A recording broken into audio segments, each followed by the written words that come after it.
NPS से निकासी से जुड़े नियमों में ढील, आप 30 जून तक इस तरह उठा सकते हैं लाभ। सुखड़िया विश्वविद्यालय की परीक्षाएं 8 जुलाई से, 1 से अस्थायी प्रवेश। स्कूल खुले तो बच्चों के लिए बड़ा खतरा। राजस्थान के 1563 सरकारी स्कूल एक कमरे में चल रहे हैं, जहां 100 बच्चे बैठते हैं। 5वीं तक 3 महीने पढ़ाई जाएगी एक किताब। विभिन्न स्कूलों का निर्णय, 3 माह की फीस नहीं लेंगे। तो दोस्तों, आज के शैक्षिक समाचारों की विस्तृत जानकारी आज इस वीडियो में मिलने वाली है। वीडियो को शुरू करते हैं। स्कूल खुले तो बच्चों के लिए बड़ा खतरा। राजस्थान के 1563 सरकारी स्कूल एक कमरे में चल रहे हैं, जहां 100 बच्चे बैठते हैं। प्रदेश में स्कूल बंद हुए 100 दिन हो चुके हैं। शैक्षिक कैलेंडर देखें तो 24 जून से शिक्षकों को और 1 जुलाई से बच्चों के लिए स्कूल खोलने वाले हैं। अगर ऐसा हुआ तो बच्चों के लिए बड़ा खतरा साबित हो सकता है, क्योंकि कोरोना का कहर थमने का नाम नहीं ले रहा है और प्रदेश के सरकारी स्कूलों की हालत दयनीय है। प्रदेश में 1563 सरकारी स्कूल तो ऐसे हैं जो सिर्फ एक ही कमरे में चल रहे हैं, यानी एक ही कमरे में करीब 50 से 100 बच्चों को बैठना पड़ता है। इनमें से 1480 सरकारी स्कूल ऐसे हैं जिनमें एक कमरे में ही एक से लेकर 5वीं तक की कक्षाएं चल रही हैं। 82 स्कूल ऐसे भी हैं जिनमें 1 से 8 तक की कक्षाएं चलती हैं। 9 सेकेंडरी और 25 सीनियर सेकेंडरी स्कूल भी हैं। 5वीं तक 3 महीने पढ़ाई जाएगी एक किताब। अब की बार शिक्षा विभाग में नवाचार। 1 से 5वीं तक के विद्यार्थियों के बस्ते का बोझ कम करने के लिए इस बार शिक्षा विभाग में नवाचार किया गया है। इसके तहत नया पैटर्न लागू किया गया है, जिसमें विद्यार्थियों को सिर्फ 3 किताबों से पढ़ाया जाएगा और एक किताब 3 महीने पढ़ाई जाएगी। फिर अगली किताब से आगे की पढ़ाई होगी। वहीं एक बार किताब वितरण को लेकर भी नवाचार हुआ है। हर बार संस्था प्रधानों को किताब लेने के लिए पाठ्य पुस्तक मंडल के चक्कर लगाने पड़ते थे, लेकिन इस बार उन्हें नोडल केंद्रों पर ही किताबें मिलेगी। जानकारी के मुताबिक इस बार 1 से 5वीं तक के विद्यार्थियों का शिक्षा पैटर्न बदला गया है। मुख्य ब्लॉक शिक्षा अधिकारी सुभाष चंद्र शर्मा ने बताया कि अब की बार जानकारी लगी है कि सभी विषयों हिंदी, अंग्रेजी, गणित और पर्यावरण की शिक्षा एक ही किताब से दी जाएगी और सभी विषयों को मिलाकर 3 किताब पढ़ाई जाएगी। पहली किताब जुलाई से सितंबर तक, दूसरी किताब अक्टूबर से दिसंबर और तीसरी जनवरी से मार्च तक पूरी कराई जाएगी।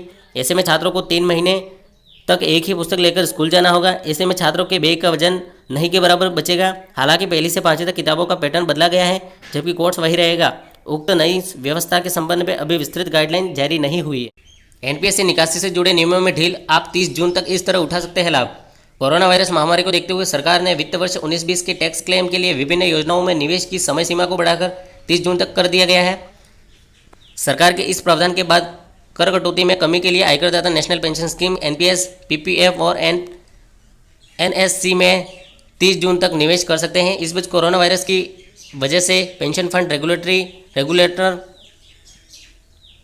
पीएफआरडीए ने एनपीएस निकासी, एकमुश्त और आंशिक से जुड़े नियमों में ढील दी है। नियमों में दी गई ढील का इस्तेमाल 30 जून 2020 तक एक बार निकासी के लिए किया जा सकता है। नोडल कार्यालयों या एनपीएस सेवा प्रदाताओं को एनपीएस सब्सक्राइबर्स द्वारा फंड की निकासी के लिए डिजिटल माध्यम से भेजे गए दस्तावेजों की स्वप्रमाणित स्कैन कॉपी को स्वीकार करने के लिए कहा गया है। एनपीएस सब्सक्राइबर द्वारा दस्तावेज जमा किए जाने के बाद नोडल अधिकारी पीओपीएस को दस्तावेज के सत्यापन की जांच करनी होगी और उनकी निकासी से जुड़े रिक्वेस्ट को संस्तुति देने से पहले सब्सक्राइबर की पहचान की पुष्टि करनी होगी। वैकल्पिक तौर पर सब्सक्राइबर्स निकासी के लिए ऑनलाइन आवेदन करने से पहले सीआरए सिस्टम में निकासी से जुड़े दस्तावेज भी अपलोड कर सकते हैं।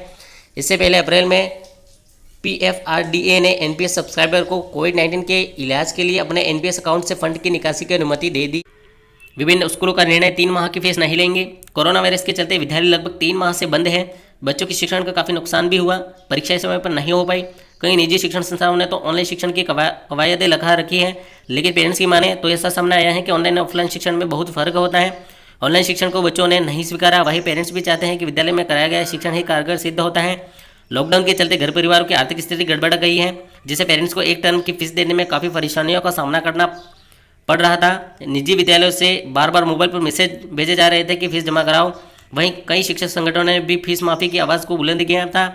कई विद्यालयों ने पेरेंट्स की दशा और दिशा का आकलन करते हुए 3 माह की फीस माफ़ करने का निर्णय लिया और बच्चों के पेरेंट्स को ग्रुप मैसेज कर दिए। सुखड़िया विश्वविद्यालय की परीक्षाएं 8 जुलाई से, 1 से अस्थायी प्रवेश। ऑनलाइन कक्षाएं 3 जुलाई से। मोहनलाल सुखड़िया विश्वविद्यालय ने पूर्व में स्थगित की गई परीक्षाओं को लेकर सोमवार को टाइम टेबल घोषित कर दिया है। इसके अनुसार 8 जुलाई से 16 अगस्त के मध्य इस शेष रही परीक्षाओं को कराया जाएगा। प्रथम व द्वितीय वर्ष के विद्यार्थियों को प्रोविजनल अस्थायी रूप से अगली कक्षा में प्रवेश देते हुए ऑनलाइन कक्षाओं के माध्यम से सत्र शुरू कर दिया जाएगा।